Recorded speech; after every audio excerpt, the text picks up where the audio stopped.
Masa Rasulullah jadi nabi itu 23 tahun. Terus sampean ingin ngaji paham dalam 1 jam, itu keangkuhan menurut saya. Jadi Rasulullah itu jadi nabi itu 23 tahun. Tapi orang ingin memahami Islam, nyewa kiai, diatur lagi itu kalau nggak pernah sepuh itu dosa, itu jelas itu. Itu 1 jam ingin paham. Saya punya sekian cerita, ini Maulidur Rasul Shallallahu Alaihi Wasallam. Itu dulu zaman Nabi itu ada ayat yang Jibril jauh-jauh dari langit turun ke bumi hanya membawa 1 kalimat. Sehingga syarat seorang mufassir itu termasuk tahu pertanyaan kalimat apa yang hanya satu diturunkan Jibril, yaitu kalimat minal fajr. Jadi dulu awal-awal Islam itu ada ayat kamu makan wakulu washrobu hatta yatabayyana lakumul khaytul abyadu minal khaytil aswad. Jadi kalau malam puasa itu orang boleh makan selagi melihat benang putih sama benang hitam itu belum kelihatan. Tapi kalau sudah kelihatan mana yang hitam, mana yang putih, berarti otomatis imsak. Itu sahabat entah saking lugunya, itu ya benar-benar pasang benang hitam sama putih, dia makan. Nanti 1 jam dari makan misalnya diintip lagi, kok belum kelihatan makan lagi. Mungkin yang istrinya cantik ya kumpul istrinya lagi, kalau tidak cantik ya sudah tidak usah mungkin.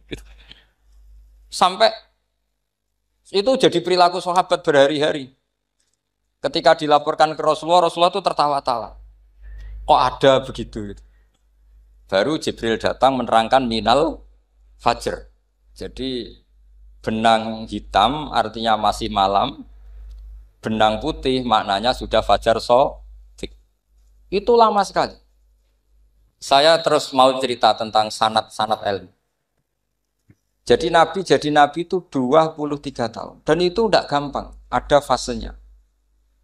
Bahkan ada fase Nabi itu harus as-sukut anil mungkarat. As-sukut anil mungkarat itu diilmoni oleh pakar-pakar usul fikih. Apakah as-sukut anil mungkarat itu berarti mengekrori kemungkaran? Apa takhirul bayan? Saya ulang lagi pakai bahasa Indonesia. Ketika ada kemungkaran, Nabi diam. Itu diamnya karena nyari momen untuk ngandani.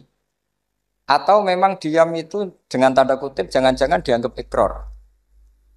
Makanya ulama usul fikih itu berdebat. Diamnya Nabi ketika melihat kemungkaran di awal Islam itu karena ada ma huwa aham, ada yang lebih penting yaitu menerangkan tauhid. Atau takut itu menjadi satu momok bagi mereka karena Nabi dianggap coro Jawa itu dianggap kecangkeman, sidik-sidik ngeloroi. Nah, perdebatan ulama dalam seperti ini itu penting sekali karena nanti menjadi satu rumus ilmu. Saya berkali-kali berpikir gini, misalnya Anda punya keponakan atau punya anak pacaran. Ada Pak D yang keras sekali, mesti marah. Itu nanti ponakannya nggak sempat dikandani karena main saja nggak berani, mesti Pak D itu marah. Karena ini Islam garis keras atau garis lurus atau apa nggak tahu. Pokoknya punya garis. Terus ada kelompok Islam yang nggak punya garis, ya nggak punya karakter. Ponakane pacaran ya santai, malah kenalan pacare ponakane. Cantik le, kuliah podo ini. Sehingga ponakannya merasa terjustifikasi. Berarti pacaran nggak apa-apa, wong paman saya nggak marah. Natijahnya pasti sama. Yang terlalu mudahanah, yang terlalu baik, hasilnya tidak didik sama sekali. Karena seakan-akan mengakui bahwa itu tidak apa-apa. Yang keras sekali hasilnya juga sama, nggak didik sama sekali. Karena dolan we rawani, kapan didiknya? Nah kira-kira seperti itu. Yang nggak mau berteman sama orang-orang maksiat juga hasilnya sama, meskipun atas nama kebenaran. Aku mau kancanan nang maksiat, ngotori. Hasilnya sama, nggak mau mendidik. Tapi yang mau ngancani juga bahaya kalau terlalu keseringan karena jute aku kenal kiai iki ratu diloroi, berarti gak popo kan gitu. Nah ini PR besar dalam umat Rasulullah Shallallahu Alaihi Wasallam. Tadi saya diceritani Mbah Jamal berjuangnya di sini, nata dari kampung yang macam-macam menjadi kampung baik. Dulu saya duki di Lasem ya gitu. Mbah Mun dulu ya sarang dihimpit 2 kampung yang masalah.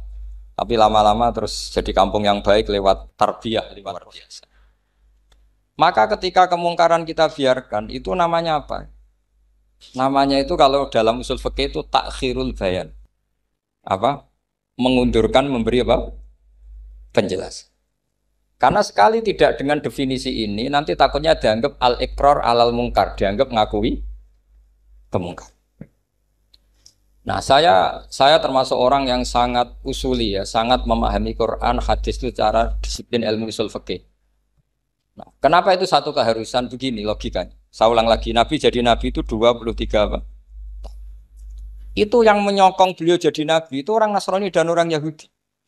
Karena itu satu-satunya perangkat yang harus dipakai.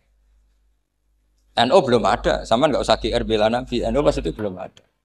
Maulid Nabi itu yang kangelan tuh Abu Lahab, bukan pengurus NU. Sampai sekarang dalil Maulid itu masih pakai Abu Lahab.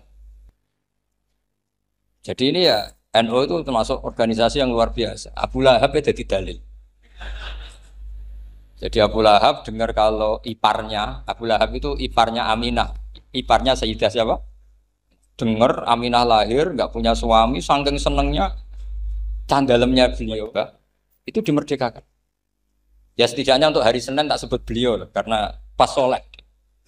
Nanti Selasa Rabu sudah. Itu dimerdekakan. Saya yang kiai kecil saja nggak bayangkan kalau pagi-pagi tidak punya anak dalam yang bikin kopi siapa, yang mencucikan siapa, yang nyapu rumah. Tapi Abu Lahab saking senengnya punya ponakan itu dikasihkan, sudah Suwaiba kamu pakai saja. Sudah biar melayani kamu, ngurusin kamu. Jadi saya bayangkan hari itu Abu Lahab itu mungkin bikin kopi sendiri, nyapu sendiri demi. Nah itu sama Allah dikenang.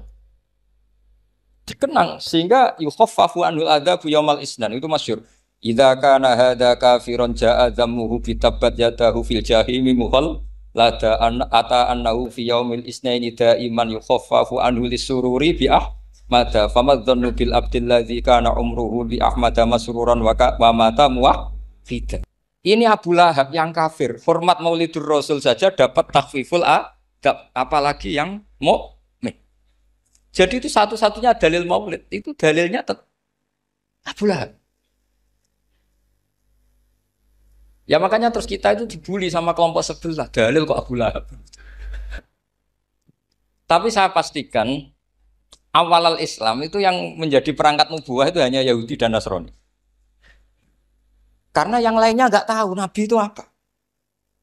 Saya beri sedikit cerita, Nabi itu umur anggap saja kita ikut kaul yang 12 tahun saja. Sebetulnya ada beberapa perdebatan, ada yang bilang 9, ada yang bilang 12. Tapi yang debat tidak usah didengerin, sama-sama nggak tahu kok ngotot. Kadang orang debat yang lucu, sama-sama nggak tahu kok ngotot. Anggap saja 12. Nabi datang ke Syam, Syam itu ya sekitar Syria, Lebanon, Palestina itu Syam. Itu pertama yang tahu kalau beliau Nabi itu ya rohib. Rohib itu terjemahnya ya pendeta. Rohib, Bukhaira, nemuin Abu Thalib, itu siapa? Ini anak saya. Terus ditanya lagi, ini siapa? Ini anak saya. Sampai 3 kali. Terus sampai Abu Thalib itu agak tersinggung. Memangnya masalahnya apa kalau dia anak saya? Terus Ibu Bukhaira bilang gini, semua alamat Nabi pada anak ini itu ada semua, kecuali kecelakaannya satu, anak kamu. Loh memangnya masalahnya apa? Karena alamatnya Nabi di Taurat dan Injil itu yatim. Sementara ini punya bapak kamu, ini masalah. Jadi dilihat macanya sudah memenuhi kriteria, semua memenuhi kriteria kecuali satu karena punya bapak Abu. Akhirnya Abu Thalib ngaku, ndak ini dah anak saya, ponakan saya. Akhirnya diketahui kalau ini benar-benar calon Nabi. Pertama yang tahu siapa? Pendeta. Karena yang punya khazanah kitab samawi itu ya para orang Nasrani dan Yahudi. Sehingga Al-Quran meskipun pada akhirnya ngeritik Yahudi Nasrani, diarahkan Yahudi dan Nasrani. Karena satu-satunya yang masih punya kitab samawi itu Yahudi dan Nasrani, meskipun sebagiannya sudah dirubah-rubah. Alamat pertama itu seperti yang diceritakan di Berjanji, afi ainaihikum, matanya dilihat. Terus perlakuan pohon. Saya pernah di pohon itu, pohon nubuah. Itu umurnya ribuan tahun. Itu kalau Nabi duduk misalnya di arah barat, matahari dari barat, normalnya akan kena kesetrong matahari. Itu yang rubah itu dahannya. Jadi Nabi itu orangnya lugu, duduk aja nggak mau mikir. Memang syaratnya Nabi itu nggak boleh mikir, harus ummi itu lugu. Nggak boleh Nabi mikir besok makan apa, terus menjabat apa, itu nggak boleh. Itu udah Nabi itu, maklar itu. Nabi itu nggak boleh mikir. Makanya Quran nyifati Nabi itu makun tata drimal kita bualal iman. Kamu itu tidak tahu kitab itu apa, iman itu apa. Jika Nabi itu nggak bisa jumpa pers, nggak bisa. Nabi kok memaklumatkan wah saya tadi malu, nggak bisa. Nabi itu justru bagus keliru pertama jadi Nabi. Nabi pertama ketemu Jibril itu dikira malakul maut, dia lari ketakutan. Zamiluni Khotijah saya ini takut itu tadi ada malakul maut, saya takut. Sama Khotijah dikemulin. Jadi Nabi itu nggak tahu kalau itu malaikat siapa? Jibril. Jibril nggak bisa dia kenalan kak di seminar. Ini malaikat Jibril pernah kuliah di sini nggak bisa seperti itu. Jibril itu ya aneh. Pertama ketemu Nabi, Iqra ya Muhammad, kamu harus baca ini. Kata Nabi, Nabi Qaurien, saya tidak bisa baca. Harus bisa. Dipaksa sampai 3 kali. Nabi tetap jawab, saya tidak bisa baca. Terus kata Nabi kenangnya, Tony, saya didekap. Kamu harus bisa baca. Setelah baca dilepas, Nabi lari, pulang. Pulang terus bilang ke istrinya, Zamiluni. Ini secara nahwu agak aneh, karena mukhotobahnya perempuan satu. Harusnya Zamilini. Kalau untuk perempuan harusnya idribi ya, unsuri gitu. Tapi karena Khadijah dihitung ahl itu keluarga, maka Nabi pakai khitab mudzakkar jamak Zamiluni. Jadi Nabi nggak tahu kalau pertama jadi. Karena syaratnya Nabi harus ummi. Justru karena ummi itu orisinil, semua yang dikatakan Nabi pasti dari wahyu. Nanti Nabi sampeyan mikir, saya besok ngomong apa ya supaya orang tertarik. Makanya kamu gak akan jadi Nabi. Selain sudah ditutup juga bahaya ini karena tadi. Makanya saya ngaji itu ya sekenanya saya tidak pernah ngaji itu mikir. Karena ngaji itu menarik itu terserah nasib. Kalau nasib sedang baik, kamu tidak paham gini, wah Gus Bae ilmunya tinggi sampai kita tidak paham itu kalau nasib sedang baik. Kalau nasib tidak baik, ngomong sudah enak apa? Wah, sebulet tuh. Jadi sebetulnya ini masalah qalb. Allah yang muqallibal qulub. Kayak kamu kelihatan serius itu kalau nasib sedang baik dianggap pemikir. Kalau nasib sedang nggak baik, wong kok merengut terus mesti begitu. Kalau kamu nasib baik sering guyon mesti orang komentarnya alhamdulillah itu ceria, gampang syukur. Kalau nasib nggak baik kiai kok guya-guyu ora jelas kan gitu. Sehingga Nabi itu memang nggak boleh mikir. Sehingga diistilahkan makun tadri mal kitab walal iman. Kamu itu tidak tahu Muhammad kitab itu apa iman. Justru itu bagus. Nggak tahu itu bagus kalau untuk Nabi. Kalau untuk apa? Sehingga orisinil datang ke Khadijah Zamiluni. Jawabannya Khadijah lucu. Kamu betul ketemu orang seperti ini ke makhluk seperti ini nih. Iya kata Nabi. Itu Khadijah itu kacaunya bukan main. Khadijah itu kacau. Khadijah itu kubro. Masuk manaqib yang dicintai Mbah. Ini mbah-mbahnya Habib, ini Muhammad bin Anis. Khadijah bilang gini, ya gini saja mas. Suatu saat kalau teman kamu itu datang bilang ke saya, ya kata Nabi. Gak ngerti kalau ini dites. Suatu saat Jibril itu datang lagi. Nabi juga, ini loh temanku. Kalau bilang Jibril itu ini temanku datang lagi. Khadijah fahasarat an fakhidhiha. Masyhur itu di riwayat. Pahanya agak dibuka. Mas, temanmu masih, lari katanya. Terus setelah lari ditutup lagi. Temanmu datang lagi, iya datang lagi. Absyir ya Muhammad, kamu harus senang. Itu benar-benar kamu itu Nabi. Jadi Khadijah punya sekian definisi. Kalau Nabi betul itu melihat malaikat betul itu melihat aurat itu pasti lari. Jadi dibuka. Ternyata Jibril lari. Khadijah ini tidak tahu, yang tahu Nabi. Nabi ya nggak tahu kalau dites. Kalau Nabi tahu, kok ngene nak dites kan. Jadi ini mungkin, jadi Nabi itu nggak tahu kalau dites. Mas, kalau temanmu datang bilang saya. Setelah pas Nabi sama Khadijah, Jibril datang. Masyhur itu fahasarat an fakhidiyah. Dibuka, temanmu masih mas, lari gitu. Ditutup lagi. Sekarang gimana mas? Datang lagi. Kamu harus seneng, kamu Nabi betul. Karena kalau itu setan, wah mesti seneng nonton aurat kan itu. Itu Nabi tidak tahu kalau dites. Kalau sampean kan tahu kalau mau dites istri. Sampean mulai kato tong wedok liya toko mesti bojo mbak servis untuk menutupi semua keburukan itu. Itu Nabi. Uniknya terus Khadijah. Nabi jadi Nabi sama Khadijah itu tahu dulu Khadijah. Nabi enggak tahu kalau mau jadi Nabi, tapi Khadijah tahu. Sehingga ketika umur 25 tahun Nabi sebagai pedagang, Khadijah itu ngirim mata-mata namanya Maisarah. Maisarah itu nama lelaki. Saya tambahi lagi Maisarah nama lelaki. Nanti kalau kamu artikan nama perempuan, oh berarti Nabi kemana-mana punya perempuan. Enggak, Maisarah itu nama lelaki. Maisarah dikirim Khadijah terus. Gimana Muhammad di perjalanan? Tudhilluhul ghamamah tuti'uhus sahaik. Kemana-mana dipayungi oleh mega, oleh awan. Sekian informasi ke Rasul ke Khadijah itu dimasukkan semua ke Khadijah. Tapi betapa kecewanya Khadijah ketika Nabi nikah umur 25 tahun, Khadijah umur 40 tahun. Itu kok gak jadi Nabi. Itu mulai kecewa sido jadi Nabi tahu. Makanya ketika tahun ke-40, berarti Nabi umur 40, cerita ketemu tadi Jibril, sebenarnya Nabi gak tahu itu Jibril, gak bilang Jibril. Itu Khadijah senangnya bukan main. Karena apa yang dibayangkan dia terjadi. Fa wa la yuzika wa abadan innaka la tasilur rahim wa tahmilul kalla wa taksibul maqdud wa taqridu fa wa tu'inu ala nawaibil haq. Bahasa Pak Said Akil, syarat jadi rais Suriah harus hafal katanya gitu. Sonono syaratnya jadi ulama. Saya ini jadi ulama sebelum di NU. Banyak kata Mbak Mun dulu guyon kiai ono loro, ono kiai sing ning NU, berarti kiai sik lagi ning NU. Ono sing kiai NU nak gak pengurus NU ora dadi kiai gitu kan. Itu guyonannya Mbak Mun. Akhirnya Khadijah itu sempurnanya bukan main karena pernah ragu 15 tahun. Kan dari umur 25 Nabi kemudian nggak tahu bukti berikutnya. Makanya terus ini jadi Nabi enggak. Setelah umur 40 benar-benar Nabi, paginya diajak ke Waraqah bin Naufal, masih pernah paman sama Khadijah. Ya Ami ini Ibnu Akhika mau cerita. Terus Waraqah ini Nasrani. Di kitab Bukhari Qur'an tanas sorofil jahiliyah wa yaktubu Injil bil Ibraniyah masyaallah ayaktub. Jadi Waraqah itu penginjil. Pendeta.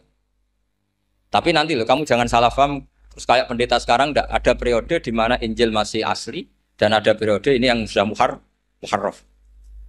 Itu kan dia itu lafaznya ulama sudah. Akhirnya Waraqah tanya, kamu ngomong saja ya Ibnu Akhi, manggilnya seperti itu. Akhirnya Nabi cerita ketemu Jibril, enggak sebenarnya beliau enggak tahu itu Jibril cerita. Terus kata Waraqah, hadan namus alladzi ja'a bi Musa. Masih pakai bahasa namus, hadan namus alladzi ja'a bi Musa. Itu namus semacam malaikat yang mendatangi Musa. Terus uniknya Waraqah bilang gini. Wa iyudrikni yaumuka ansuruka nasron mu'azzar. Andaikan saya menemukan hari ketika kamu jadi nabi, akan saya bilang mati-matian.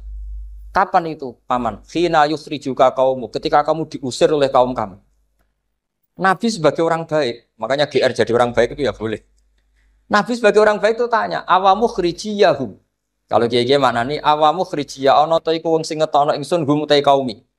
Masa saya nanti diusir kaum saya? Saya ini termasuk keluarga terhormat, perilaku saya baik. Masa saya nanti diusir? Terus kata Waraqah, tidak ada seorang pun yang jadi nabi kecuali nanti ngalami diusir. Jadi yang tahu mau diusir itu ya Waraqah.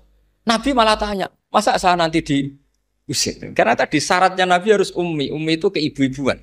Jadi nggak tahu. Tapi nggak tahu di Nabi itu sifatu madkhin, sifat pujian. Bukan sifatu naqsin, sifat apa? Kekurangan. Akhirnya Nabi mulai sadar. Wah, jadi Nabi tenan kan gitu. Jadi saya ini termasuk orang yang sangat-sangat susah ketika orang ingin belajar Islam itu instan. Dulu Nabi jadi Nabi itu 23 tahun. Itu untuk menemukan teori masbuk, tidak nyalip imam, itu Nabi juga lama. Jadi dulu sahabat itu kayak anak-anak kecil zaman saya kecil, itu kalau imam sudah rakaat ketiga atau rakaat keempat, itu kalau orang-orang desa kan langsung takbir, terus dia sholat sampai 3 rakaat nyalip siapa? Imam. Nanti di rakaat keempat baru sama imam. Imam salam dia ikut salam. Itu hebat betul. Itu sama sekali nggak salah. Kalau ditanya, lo kok ikut salam? Kan sudah sama-sama 4 rakaat karena imamnya dia apa? Disalib. Jadi dia takbir terus tahu imamnya rakaat ketiga atau keempat terus nyalip sampai ke rakaat yang sama. Nanti salamnya bareng-bareng imam. Itu dulu sahabat ya gitu. Kalau Rasulullah sudah di rakaat keempat atau ketiga langsung mereka takbir Allahu Akbar nyalip. Setelah nyalip menyamakan dengan Rasulullah salam juga ikut salam. Jadi itu dulu lama sekali prosesnya. Sampai ada satu peristiwa Mu'ad bin Jabal datang, kemudian Nabi sudah sholat, berarti masbuk kalau dalam bahasa fikih. Mu'ad langsung ngikuti Nabi, setelah Nabi salam baru Mu'ad menambahkan jumlah rakaat yang tertinggal. Terus semenjak itu jadi sunnatan mutaba'ah kalau masbuk ikut imam, kemudian hanya menambahkan rakaat yang apa? Tertinggal. Itu 23 tahun. Jadi saya ngisi 20 menit yang nggak paham, 2 jam yang nggak paham, 3 jam yang nggak mungkin paham. Daripada gitu ya 20 menit saja. Ya itu betul, karena saya tidak punya kemampuan untuk itu. Saya masih ingat, saya ngaji umum pertama itu di hallnya abahnya Pak Hamid Pasuruan di Lasem. Kedua di Pak Hamid Pasuruan kemarin. Terus tadi di Kiai Robah Maksum, itu ajudannya 3 kali ke saya tidak mau. Kiai Robah datang sendiri, sudah sepuh dituntun. Saya ini agak-agak soleh lah, kalau sama orang sepuh itu pengapesan. Masih ingat lah aturan mainnya laisa minna walam yarham saghirona wa yuwaqqir haqqa kabirina. Tapi yang sepuh betul kayak Mbah Jamal itu sepuh betul. Ada sepuh gaya-gayanan tidak mau. Karena memang Mbah Jamal itu besanan sama saya, Mbah Sahal itu misanannya Mbah saya. Terus dapat Mbah Nafisah ya keluarga sini. Saya teruskan kalau Mbah Roba itu faktornya sanad. Roba bin Maksum, Maksum ini muridnya Mbah siapa itu? Fakih Mas Kumambang. Mbah Zubair dulu ya ngajinya sama Mbah Fakih apa? Mas Kumambang. Kemarin seminggu yang lalu saya di Pondok Termas ya faktornya sepuh. Karena sanad saya Mbah Mun, Mbah Zubair, Kiai Fakih Mas Kumambang, kemudian Mbah Mahfud apa Termas. Maka berjanji itu kitab yang masalah madaih itu bagus secara tarik. Jadi kita madaih itu beda-beda. Ada yang kayak Habib Ali. Habib Ali itu lebih ke isek itu berontok. Jika saya suka baca Simtud Duror itu kalau pas isek, pas berontok. Bronto itu ya pas kangen Nabi, biasanya saya wudhu terus baca Simtud Duror, itu pas isek. Tapi kalau saya ingin baca sejarah suka berjanji. Kalau Habib Ali jelas isek. Yang duriannya sekarang di Solo termasuk Habib Muhammad bin Husain bin Anis bin Alwi bin Ali yang punya Simtud Duror. Jika kalau beliau baca sholawat ya sholatan yattasilu biha ruhul musolli alaihi. Fayam basitu fi qalbi siru nuri ta'aluki fi wa hubbi. Fayuktabu biha bi inayatillahi nabu fi hisbi. Kalau berjanji enggak, dia tahu problem utama Nabi itu nasabnya karena beliau orang Quraisy, orang jahiliyah yang dikira enggak punya darahnya Nabi Ibrahim. Maka beliau pertama ngarang diantaranya wabatu fa'akul huwa Muhammad bin Abdullah bin Abdul Muttalib wasmuhu Syaibatul Hamdi Humidat Khisalusaniyah. Saya pastikan Muhammad cucunya Abdul Muttalib. Dia yang punya pintu yang mau masuk ke Ka'bah namanya Babu Bani Syaibah. Itu nama lain dari Abdul Muttalib. Terus diteruskan. Abdul Muttalib bin Hasyim terus sampai wa adnanu bila raibin idza dawil ulubin nasabiyah ila dabihi Ismail nisbatuhu wa muntah. Karena berjanji ingin ngomong, ingin memaklumatkan ini Muhammad. Kamu kira orang mana? Beliau adalah turunan Ibrahim. Kayak apa alimnya yang ngarang berjanji? Nah, saya berkali-kali ngomong di mana-mana. Lah berjanji itu nasibnya kurang baik. Dibaca bahasa Arab, yang baca nggak paham, yang dengar nggak paham. Akhirnya kubu sebelah dianggap baca mantra. Nah, terus dihukumi bid'ah kan? Coba kalau itu ditulis bahasa Indonesia. Nasab Muhammad. Dia punya bapak Abdullah, punya mbah Abdul Muttalib gini-gini. Paling kubu sebelah tidak akan bilang bid'ah. Mesti ngomong ini buku sejarah. Jadi gara-gara bawa bahasa Arab, sing maca ora paham, sing nyenggaki ora paham, terus koyok mantra. Sing kritik yo luwih ora paham. Sudah akhirnya. Jadi berjanji itu bela-belain Nabi itu yang dilihat sisi nasab. Makanya beliau ngendikan wa'adnanu bila raibin inda dzawil ulumin nasabiyah ila dzabihi Ismaila nisbatuhu wa. Itu juga orang Yahudi. Akhirnya orang Yahudi banyak yang iman. Ternyata Muhammad itu tidak orang lain. Sampai mereka bilang Muhammad minal asbab. Muhammad itu enggak lain saudara kita. Akhirnya orang Yahudi banyak yang iman. Jadi pertama Nabi jadi Nabi itu yang tahu ya orang Yahudi dan orang Nasrani karena mereka pasti punya sisa-sisa kitab samawi. Nah, itu yang diceritakan Ka'bil Ahbar. Ya al-haditsus tsani an Yasar bin Atha an Ka'bil Ahbar. Qala allamani abi Tawrata ila sifran wahidan kana yaktimu wa yudkhiluhus sunduk falamma mata abi fatahtuhu fa idzan fi nabiyyun yakhruju akhiras zaman maulidu bi Makkah wa hijratu bil Madinah wa sultanuhu bisyam. Ya, jadi ini saya urun nerangkan maulid. Tapi jangan diundang lagi. Ya, jadi, pokoknya saya ini kaidahnya jelas. Kalau tidak pernah sepuh ngundang saya haram. Aturan fikihnya kan gitu. Kalah alim ngatur yang alim haram. Kalah tua ngatur sing tua haram. Tapi nak wong tua ngatur sing nom ana kemungkinan halal. Mergo ana kemungkinan sing nom ra nurut wong tua iku dosa. Makanya kalau saya dipanggil yang pernah sepuh, waduh cocok ra cocok ya samina wa ta'na. Karena Mbak Jamal ini abahnya Gus Rozin, bisanya Basal. Terus saya pokoknya tak ingat saya pengajian umum tuh baru ke-7 ke 8. Semoga ya nanti sampai mati ya jumlahnya masih bisa terhitung. Tapi kalau ngaji rutin saya terus ngaji rutin. Saya pernah baca hikam di Jogja khatam. Kalau di pondok saya sudah nggak terhitung saya khatam berapa kitab nggak terhitung karena saya sering ngaji rutin. Sehingga Diba itu kitab kesayangan Habib Ali. Habib Ali sebelum ngarang Simtud Duror itu beliau nginduk kitab apa? Diba masyhur. Jadi saya ulang lagi ya, kalau Diba sama Berjanji lebih ke Tareh, kalau Habib Ali ke Isyak, semuanya baik. Saya baca Habib Ahmad Al-Habsyi Pasuruan pernah tak tanya, kenapa kalau Maulid baca 3-3-nya? Ben gak asobiah Gus, ben keduman kabeh. Saya itu setengah hafal semua, 3-3-nya setengah hafal. Berjanji cerita, Al-Haditsus Diba yang ini Diba, Al-Haditsus Tsani an Yasar bin Atha an Kabil Akhbar. Kata Kabil Akhbar, saya ngaji sama bapak itu Taurat itu khatam. Tapi saya itu iskal itu janggal. Kenapa ada satu lempiran yang nggak diajarkan? Disimpan fisunduk. Jadi orang Yahudi itu ada baiknya. Mestinya kalau mangkal kan dibakar supaya hilang jejak. Enggak. Karena Yahudi itu ada unsur nubuah. Karena babanya Yahuda bin Yakub bin Ishak bin Ibrahim. Tapi Yahudi yang orisinil ya.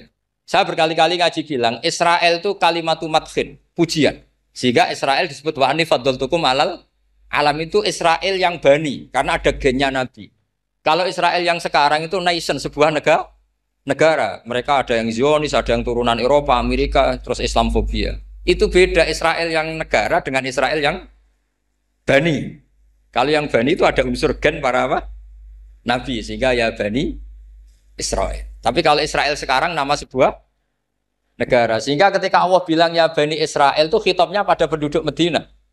Kenapa? Karena penduduk Madinah zaman itu banyak yang keturunan Nabi Ibrahim alaihis salam. Jadi Israel di Quran itu bukan nama sebuah negara, nama sebuah turunan. Sehingga disebut ya Bani Israel, he anak turune Israel. Kita tahu Israel nama lain daripada Nabi Yakub. Yakub bin Ishak bin Ibrahim. Ya karena memang saya nekuni ilmu. Kalau tadi yang Banjari kan nekuni suara. Jadi suaranya bagus. Itu kalau nggak ditopang al-jamalul akli, logikanya juga bagus. Itu bahaya, nanti orang mau nyanyi tok. Nah ini tak bantu. Tadi ada al-jamalul sauti, kebaikan secara suara. Ini tak bantu al-jamalul akli, kebaikan secara makna. Ya mestinya keren al-jamalul akli, karena al-jamalul sauti itu penyanyi dangdut bisa. Jadi semua penyanyi bisa kalau suara bagus ya. Tapi kalau maknani Diba itu kalau tidak orang alim tidak bisa. Wes tuku terjemahannya tetap ra paham, ra bakat gitu. Saya teruskan. Falam mama tabi, orang Yahudi itu dia benci kok naskah itu tetap disimpan. Terus kata Kabil Akhbar, falam mama tabi fatahtuhu, ketika bapak saya meninggal, kotak ini tak buka. Faidan fihi nabiyyun yakhruju akhir zaman. Di situ ada keterangan bahkan akan ada nabi yang keluar akhirat, mauliduhu bi Makkah wa hijratuhu bil Madinah wa sultanuhu bis-Syam. Kerajaannya itu disap. Bareng Kabil Akhbar ini sebetulnya menangi Rasulullah SAW. Tapi dia nggak mau iman. Karena Nabi itu nggak lengkap menurut dia. Ini Muhammad sudah benar lahirnya di Mekah, wafatnya di Madinah. Tapi masih kurang satu, wa sultanuhu bis-Syam. Zaman itu Syria, Libanon, Palestina masih di bawah pasukan salib. Pasukan Nazaret. Sehingga dia mikir, katanya kerajaan Islam ada di Syam, ini kok Muhammad nggak jadi raja di Syam. Sehingga dia menunda imannya. Yu'akhiru Islamah. Bareng era Sayyidina Umar, beliau bisa menaklukkan Baitul Maqdis. Terus dia iman. Makanya imannya Kabil Akhbar itu era Sayyidina Umar, karena sudah masuk definisi ketiga wa sultanuhu bis-Syam. Kerajaannya Nabi ada di iman. Sekali iman langsung pinter deh. Wong sedurunge baca kitab Samuel banyak. Sehingga Sayyidina Umar kalau mau tanya kitab Samawi ya tanya Ka'bul Ahbar. Karena beliau itu Nabi sudah benar maulidu bi Makkah, wa hijratu bil Madinah, wa sultanuhu bisyam. Rasulullah ketika wafat atau intaqala ila rafiqil ala itu belum menangi Islam naklukkan mana Palestina. Tapi Nabi itu kasef. Nabi itu nak kasef itu ya lucu. Makanya kalau ada kiai lucu itu ya anggapnya niru Nabi. Nabi itu lucu. Ada sahabat itu gak pati ganteng, pendek gak pati ganteng. Namanya Surakoh. Itu digojlok sama Nabi. Surakoh, bagaimana kalau kamu suatu saat itu pakai tas itu apa? Mahkotanya Raja Syam, Raja Kaisar. Ya Surakoh ya dianggap Nabi Gujan gitu aja. Nabi Gujan aja. Singkat cerita, suatu saat Umar itu mengalahkan kerajaan itu. Kaisar itu dikalahkan Umar. Saking takutnya lari, mahkotanya itu jatuh.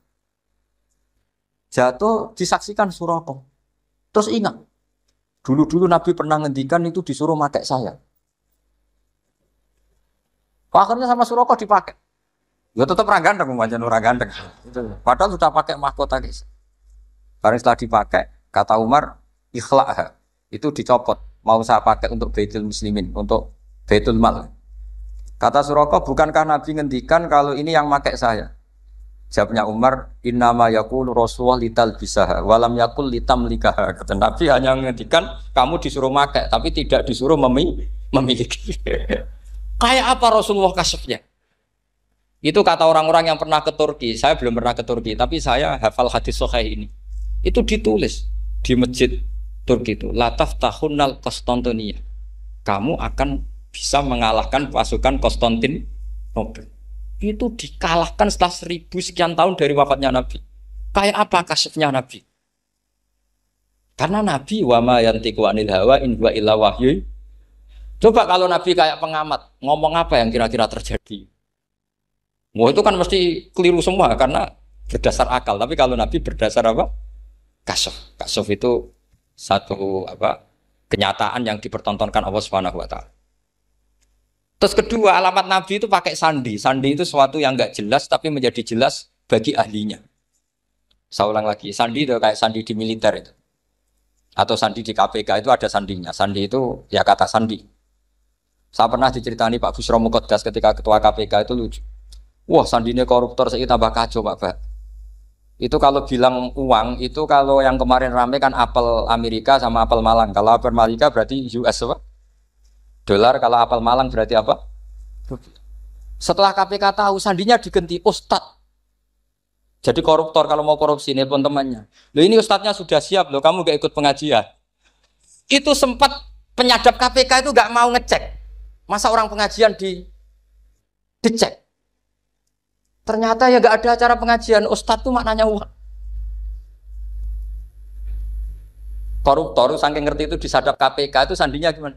Datang nggak ke sini, ini ustadznya sudah siap, ini ada pengajian. Hampir KPK itu nggak ngecek karena pengajian, ustadznya sudah siap. Setelah digerebek ternyata ustadz tuh sandi dari makna apa?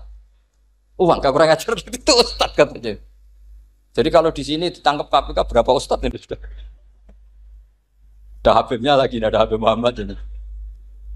Nah, Al-Farisi itu pemikir, dia orang Persia. Di mana-mana orang Persia itu pemikir. Persia itu kalau sekarang ikut Iran. Itu dia ngaji lama sekali sama pendeta-pendeta itu. Kebetulan dia punya pendeta yang belum muharraf, belum muharrif atau belum muharraf. Kalau muharrif orangnya, kalau muharraf itu kitabnya atau bukunya.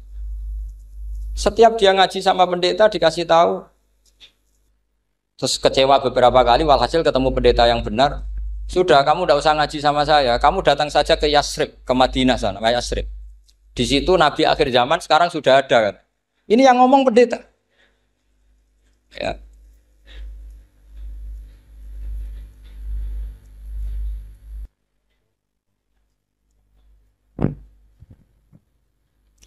Ya terus sandinya itu 3.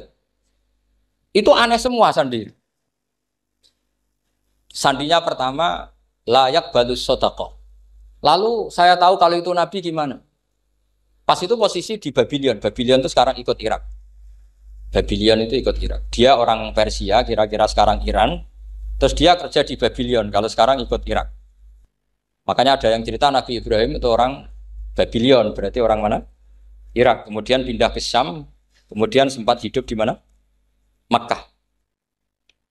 Akhirnya datang. Beliau di Babylon diceritani. Terus beliau miskin. Terus ada kafilah dari Yasrib, dia bilang, saya siap jadi budak Anda, asal saya dibawa ke Yasrib. Akhirnya Salman jadi budak. Jadi budak, dia di Yasrib jadi budak. Demi penelitian tuh dia jadi budak. Padahal dia orang pinter sekali, namanya Salman Al-Farisi. Setelah jadi budak, dia di Yasrib. Suatu saat dia kerja dapat ujroh. Ujroh itu upah. Datang ke Rasulullah. Ya Muhammad, manggilnya masih jangkar. Ya Muhammad, saya punya banyak uang. Kamu kan punya sahabat banyak, punya santri banyak. Ini tak sedekahkan ke kamu. Apa kata Nabi? Sahabat dipanggil semua. Halumu ilayya, kesini ini makan, ini ada sedekah. Terus kata Salman kenangannya walam ya'khud min hasya'an. Bahkan sebagian riwayat mengatakan falam ya musa. Nabi nyentuh saja gak mau. Karena diistilahkan sedekah. Terus kata Salman hadhihi waqidah, ini satu alamat. Itu sandi. Gak ada yang tahu kecuali ahli kitab. Setelah seminggu, 2 minggu dapat uang lagi. Ya Muhammad, hadhihi hadiyatun laka, ini hadiah untuk kamu. Nabi langsung ikut dahar. Hadihi sintan, ini 2. Kalau logika kita pakai pengamat, bedanya apa? Sedekah ya dapat, hadiah ya dapat. Kan nggak ada bedanya sama sekali. Ternyata itu sandi. Sandi wala apa wayak balus hadiah tapi walayak balus sedekah. Nabi itu nerima hadiah tapi nggak nerima sedekah. Bagi orang kebanyakan kan bedanya apa? Sama-sama dapat. Kiai pakai duit 1 juta, mbok arani sedekah ya ditompo. Bagai saya ketahui darahnya hadiah ya di tompo. Sementing kan duit. Tapi kalau Nabi tidak bisa seperti itu. Kalau dikatakan sedekah nggak mau nerima, kalau hadiah, akhirnya, wah ini sudah ada 2 alamat. Jadi alamat tuh ya kadang aneh. Masa sedekah sama hadiah dibedakan. Terus ketiga, wafi katifihil aisar khotamun nubuwah. Mislu baidotin nu'amah. Di apa katifil aisar? Apa kalau orang sini bilang apa? Pundak yang kiri itu ada khotamun nubuwah, ada alamat bahwa beliau adalah nabi akhir zaman. Yaitu mislu baidotin nu'amah, kayak semacam telur manuk darah. Wah itu pusing. Waduh caranya ngelihat gimana? Dia berkali-kali datang ke situ. Nabi itu orangnya priayi, jadi sering pakai baju. Kalau nabi ini jenengan sering blodor gampang. Ini kan nabi kan sering priayi. Tapi nabi itu memang unik. Ketika Salman ke situ, pas beliau mau wudu, biasanya nggak pernah pakai buka baju. Nabi dibuka bajunya. Akhirnya Salman fa'aqab ba'alaihi, bersungkur di depan Nabi kemudian mengatakan aman tu bika ya Rasulullah. 3 alam. Lagi-lagi 3 itu juga didapatkan dari ahli kitab.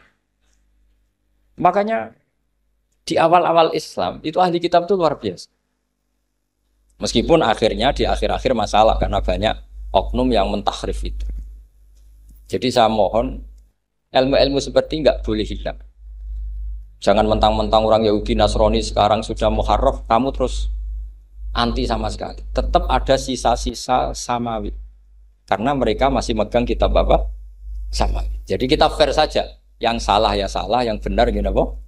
Benar. Makanya saking fairnya Nabi, ini harus ditiru oleh semua orang NU, orang Muhammadiyah, orang apa saja. Nabi itu kalau menghormati satu ilmu itu luar biasa. Kata Sayyidina Umar, saya ini punya naskah banyak Taurat karena naskahnya menarik ya Rasulullah. Ada sahabat lagi cerita begini-begini. Jawabannya Nabi apa? La tusaddiquhum wa la tukadzibuhum. Kamu ya jangan bilang iya, ya jangan bilang tidak. Kalau kamu bilang iya, ternyata yang pas muharraf, yang pas sudah ada orisinil. Kamu bilang, wah itu bohong semua. Ternyata ada yang masih orisinil. Kayak apa Rasulullah hati-hatinya? La tusaddiquhum wa la tukadzibuhum. Kalau sekarang enggak, orang ekstrim. Pokoknya salah. Kalau tidak kita pokoknya salah. Iku ora ono hadise. Sing ono iku emosine, paham nggih? Jadi Nabi itu fair kalau sesuatu enggak mesti ya la tusaddiquhum wala tukadzibuhum.